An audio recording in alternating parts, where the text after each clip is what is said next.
വികാസ് ചാഹിയേ വിനാശ് നഹി. വികസനമാണ് വേണ്ടത്, വിനാശമല്ല. ഡൽഹി വിനാശ വികസനത്തിൻ്റെ ദുരന്ത കേന്ദ്രമായിട്ട് മാറിയിരിക്കുക. ഇത് തന്നെയാണ് നമ്മുടെ ഓരോ പ്രദേശത്തും നടന്നുകൊണ്ടിരിക്കുന്നത്. വികസനത്തിൻ്റെ പേരിൽ നമ്മുടെ തലയിലേക്ക് വീണുകൊണ്ടിരിക്കുന്നത് നമ്മുടെ ശുദ്ധവായുവിനെ നശിപ്പിക്കുന്നതാണെന്ന് പറഞ്ഞാൽ, ഈ റെസ്പിറേറ്ററി സിസ്റ്റത്തിൽ നമ്മൾ മനസ്സിലാക്കേണ്ട ഒരു കാര്യം, ഒരു ബൈക്കിന് തിരുവനന്തപുരം സിറ്റിയിലൂടെ ഒന്ന് കറങ്ങിയിട്ട് വന്നാൽ ദേഹമാസകലം കരി പിടിക്കും. സോപ്പിട്ടാണ് തല കഴുകുന്നതെങ്കിൽ കരി ഇങ്ങനെ ഒഴുകുന്നത് കാണാം. ഞാനും ബൈക്ക് ഓടിച്ച നാളുകളിൽ ഞാനും അത് കണ്ടിട്ടുണ്ട്. ഇതൊരു കരിയും പൊടിയുമാണ്. ചില ലോറിയുടെയും ബസ്സിൻ്റെയും പുറകെയൊക്കെ കുറച്ചു നേരം ബൈക്ക് ഓടിക്കേണ്ടി വന്നാൽ പറയുകയും വേണ്ട. നമ്മുടെ തലയിലും ത്വക്കിലും പുരളുന്ന കരി അതുപോലെ തന്നെ ശ്വാസകോശത്തിൽ കയറി പുരളുന്നില്ലേ? നമ്മുടെ ഉള്ളിൽ അന്തരീക്ഷവായുവുമായി നേരിട്ട് സമ്പർക്കത്തിലിരിക്കുന്ന ഏക അവയവം നമ്മുടെ ശ്വാസകോശങ്ങളാണ്. അന്തരീക്ഷത്തിലുള്ള പൊടിപടലങ്ങൾ ഈ ദിവസങ്ങളിൽ ഹൈവേയുടെ പണി നടക്കുമ്പോൾ അതിലൂടെ വരുമ്പോൾ എത്ര കഷ്ടം തോന്നും. പൊടി അങ്ങനെ നിറഞ്ഞു നിൽക്കുകയാണ്. ആ ഭാഗത്തുള്ള കടകളുടെ എല്ലാം അവിടെ ഡെപ്പോസിറ്റ് ഉണ്ട്. എനിക്ക് ഇന്നലെ ഏറ്റവും കൂടുതൽ സങ്കടം തോന്നിയത് കൊച്ചു കുട്ടികൾ, സ്കൂൾ കുട്ടികൾ ബസ് കാത്ത് അവിടെ നിൽക്കുകയാണ്. ഓരോ വാഹനം പോകുമ്പോഴും ഈ പൊടി പറന്ന് ഈ കുട്ടികൾ ചിലർ മൂക്ക് കുത്തുന്നുണ്ട്, 1-2 കുട്ടികൾ മാസ്ക് വെച്ചിട്ടുണ്ട്. ബാക്കി കുട്ടികൾ അവിടെ നിന്ന് സന്തോഷമായിട്ട് വർത്തമാനമൊക്കെ പറഞ്ഞാൽ ഇത് മുഴുവനും അവരുടെ ശ്വാസകോശത്തിലേക്ക് പോകും. ഇതിൽ ഈ ഫൈൻ ഡസ്റ്റായിട്ട് വരുന്ന സാധനങ്ങളുടെ മുന മൈക്രോസ്കോപ്പിലൂടെ നോക്കിയുള്ള മുന പൽചക്രം പോലെ തുളഞ്ഞ് പിടിച്ചു നിൽക്കുന്നതാണ്. അത് പുറത്തു പോവില്ല. ഇത് സിലിക്കോസിസ് പോലുള്ള മഹാരോഗങ്ങളിലേക്ക് പിന്നീട് വരുത്തും. ഈ ഡസ്റ്റ് നിരന്തരം കയറി ശ്വാസകോശം നികന്നു പോകുന്ന, ശ്വാസകോശത്തിലെ വായുകുമിളകൾക്ക് പ്രവർത്തിക്കാൻ കഴിയാത്തൊരു അന്തരീക്ഷം ഉണ്ടാക്കും. അവിടെ ഒരു പാടയുണ്ടാക്കും. ശ്വാസകോശത്തിലേക്ക് കടക്കുന്നതിനെ എങ്ങനെയാണ് കളയാൻ പറ്റുക? ശ്വാസകോശത്തിൻ്റെ ഉള്ളിലേക്ക് പർട്ടിക്കുലർ മാറ്റേഴ്സ് കയറിക്കഴിഞ്ഞാൽ എങ്ങനെ അതിനെ കളയാൻ പറ്റും?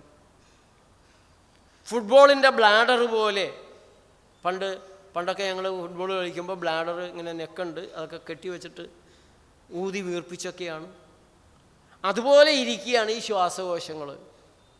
ഈ ശ്വാസകോശങ്ങളുടെ ഉള്ളിലേക്ക് പോകുന്ന കരിയും പൊടിയും എങ്ങനെ പുറത്തു പോകും? കയ്യിലിട്ട് നമുക്ക് കോരിക്കളയാൻ പറ്റുമോ?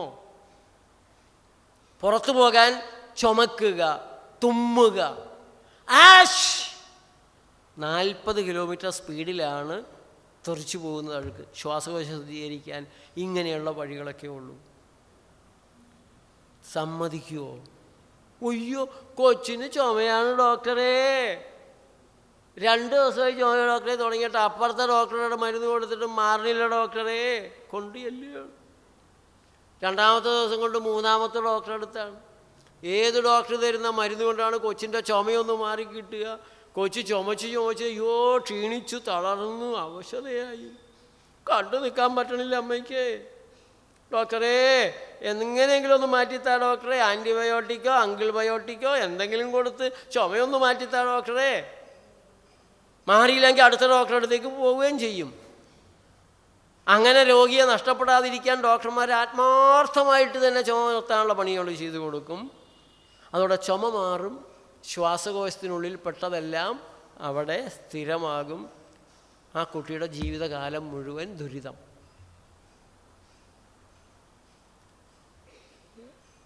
എന്തെല്ലാം തരത്തിലുള്ള വിഷവാതകങ്ങളാണ് ഇന്ന് നമ്മുടെ വീടിൻ്റെ അകമാണ് ഏറ്റവും കൂടുതൽ മലിനീകരണത്തിലേക്ക് വന്നിട്ടുള്ളത്.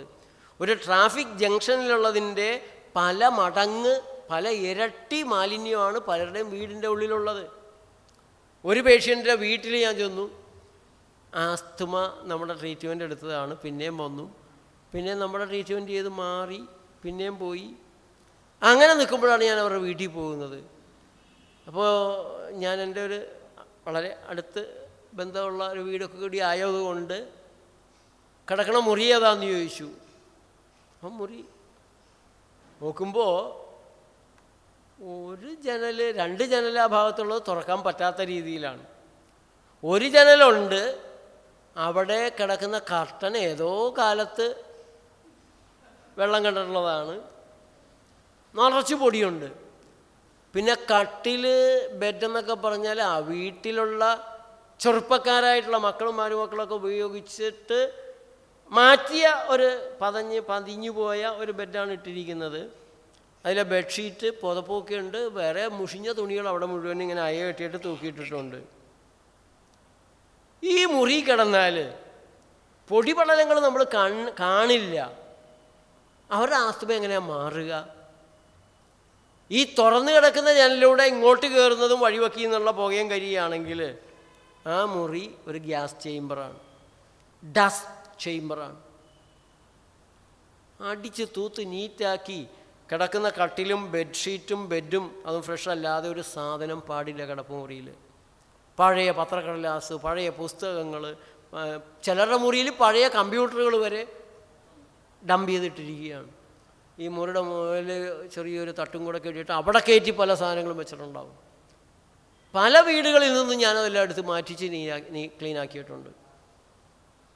ഒരു ഗർഭിണിയുടെ കാര്യം ഗർഭിണിയല്ല, ഒരു കുഞ്ഞിൻ്റെ അമ്മ, കുഞ്ഞിനും സ്വസ്ഥതയില്ല, അമ്മയ്ക്കും സ്വസ്ഥതയില്ല, കഫവും ചുമയും ഒക്കെ ആയിട്ട്. ഇതുപോലെ തന്നെ ഞാൻ വീടിൻ്റെ പോയപ്പോൾ കയറി, മലപ്പുറത്തുള്ളൊരു വീടാണ്. നോക്കുമ്പോൾ ഗൾഫിൽ നിന്ന് വന്നപ്പോൾ ഓൻ കൊണ്ടുവന്നത് മുഴുവൻ അവിടെ കെട്ടി വെച്ചിട്ടുണ്ട്. എങ്ങനെയാണ് ഇത് പ്രവർത്തിപ്പിക്കേണ്ടത്, എന്താ ചെയ്യേണ്ടതെന്ന് ബീവിക്കും മക്കൾക്കും പശുവില്ല, അതുകൊണ്ടൊക്കെ കെട്ടിവെച്ച് അത് മുഴുവൻ പൊടി പിടിച്ച് മൊത്തം മുറിയിൽ കംപ്ലീറ്റ് ക്ലീൻ ചെയ്ത് കട്ടിൽ, ബെഡ്, ഷീറ്റ്, വേറൊരു സാധനം ഇടാൻ പാടില്ല എന്ന് പറഞ്ഞു. ഒരൊറ്റ ആഴ്ച കൊണ്ട് പാടെ മാറി. അന്നത്തെ കൊണ്ട് തന്നെ അവരുടെ ബുദ്ധിമുട്ടൊക്കെ മാറി. അപ്പോൾ ഈ ശ്വാസകോശം നമ്മുടെ ആരോഗ്യത്തിൽ വഹിക്കുന്ന പങ്ക്, നമ്മുടെ രോഗത്തിൽ അതിനുള്ളൊരു ഇൻവോൾവ്മെൻറ്റ് നമ്മൾ ശ്രദ്ധിക്കേണ്ടതുണ്ട്. നമുക്ക് ശ്വസനം എന്നുള്ളത് ഓക്സിജൻ എല്ലായിടത്തേക്കും കൊണ്ടുപോവുകയും കാർബൺ ഡൈ ഓക്സൈഡിനെ തിരിച്ചു കളയുകയും ചെയ്യുന്ന ജോലിയൊക്കെയാണ്. പക്ഷെ അതിനപ്പുറത്ത് നമ്മൾ കാണാത്തൊരു തകരാറാണ് ഈ വേസ്റ്റ് മെറ്റീരിയൽ വന്ന് കുമിഞ്ഞു കൂടുക. അതിനെയെല്ലാം ഇതിൻ്റെ ലൈനിങ്ങിൽ കഫപാളികളായിട്ടൊക്കെ കളയാൻ, ചുവച്ച് കളയാൻ, തുമ്മിക്കളയാനൊക്കെ നോക്കുമ്പോൾ അതെല്ലാം തടഞ്ഞു വെക്കുന്നത് ശരീരത്തോട് നമ്മൾ ചെയ്യുന്ന ക്രിമിനൽ കുറ്റമാണ്. ചുമയ്ക്ക്, തുമ്മലിന്, പനിക്ക്, ജലദോഷത്തിന്, ത്വക്ക് രോഗത്തിന് ഒക്കെ മരുന്ന് കഴിക്കുക എന്ന് പറഞ്ഞാൽ നമ്മുടെ ശരീരത്തോട് നമ്മൾ ചെയ്യുന്ന ക്രിമിനൽ കുറ്റമാണ്. അതെന്താണെന്ന് മനസ്സിലാക്കണം. ഇത്തരത്തിലുള്ള അസ്വസ്ഥതകളിൽ ജ്യൂസ് ഡയറ്റിലേക്ക് അല്ലെങ്കിൽ വാട്ടർ ഫാസ്റ്റിങ്ങിലേക്ക്, അതിന് നിങ്ങൾക്ക് പറ്റുന്നില്ല എങ്കിൽ ഫ്രൂട്ട് ഡയറ്റിലേക്കെങ്കിലും നിങ്ങൾ പോകണം. അത് സാവധാനം അല്പമാത്ര പ്രയാസത്തോടെ ഒഴിഞ്ഞു പോകാൻ, ശരീരം ശുദ്ധമാകാൻ ഇട കൊടുക്കണം. ഇതൊരു വിവേകമാണ്. എനിക്ക് തിരക്കാണ്, പനിയാണെന്ന് പറഞ്ഞ് നിങ്ങളീ പറയുന്ന പ്രകൃതിക്കാർ പറയുന്ന ഉപവാസവും എടുത്ത് വീട്ടിൽ റെസ്റ്റ് ചെയ്യാൻ പറ്റും, എനിക്ക് ജോലിക്ക് പോകണം. നിങ്ങൾ ജോലിക്ക് പോകും. വലിയ താമസമില്ലാതെ നിങ്ങളെ ഡയാലിസിസിന് അല്ലെങ്കിൽ കരൾ മാറ്റത്തിന് യാചനാപാത്രമായിട്ട്, ഭിക്ഷാപാത്രമായിട്ട് നിങ്ങളെ കാണേണ്ടതായിട്ട് വരും. അതല്ലെങ്കിൽ വലിയ താമസമില്ലാണ്ട് നിങ്ങൾ ICUവിലും വെന്റിലേറ്ററിലൊക്കെ കയറി കിടക്കുന്ന വാർത്ത, അന്നേരം പിന്നെ ഒരു തിരക്കുമില്ല കേട്ടോ. ഡോക്ടർമാർ പിടിച്ച് ICUവിലേക്ക് കയറ്റിയിട്ടാൽ ഒരു തിരക്കുമില്ല, അവിടെ കിടന്നു കൊടുത്തോളും. ആ ഗതികേടിലേക്ക് പോകാതിരിക്കാൻ നേരത്തെ ഞാൻ പറഞ്ഞു, ആവശ്യത്തിന് വെള്ളം കുടിക്കണം. വെള്ളം, പച്ചവെള്ളം നല്ലത് കിട്ടാത്തവർ കുമ്പളങ്ങ ജ്യൂസ്, വാഴപ്പിണ്ടി ജ്യൂസ്, ചൊരക്ക juice, cucumber juice, carrot, beetroot, തക്കാളി ജ്യൂസുകൾ, ഫ്രൂട്ട് ജ്യൂസുകൾ, കരിക്കിൻ വെള്ളം, അങ്ങനെയുള്ള വെള്ളങ്ങളിലേക്ക് പോകണം.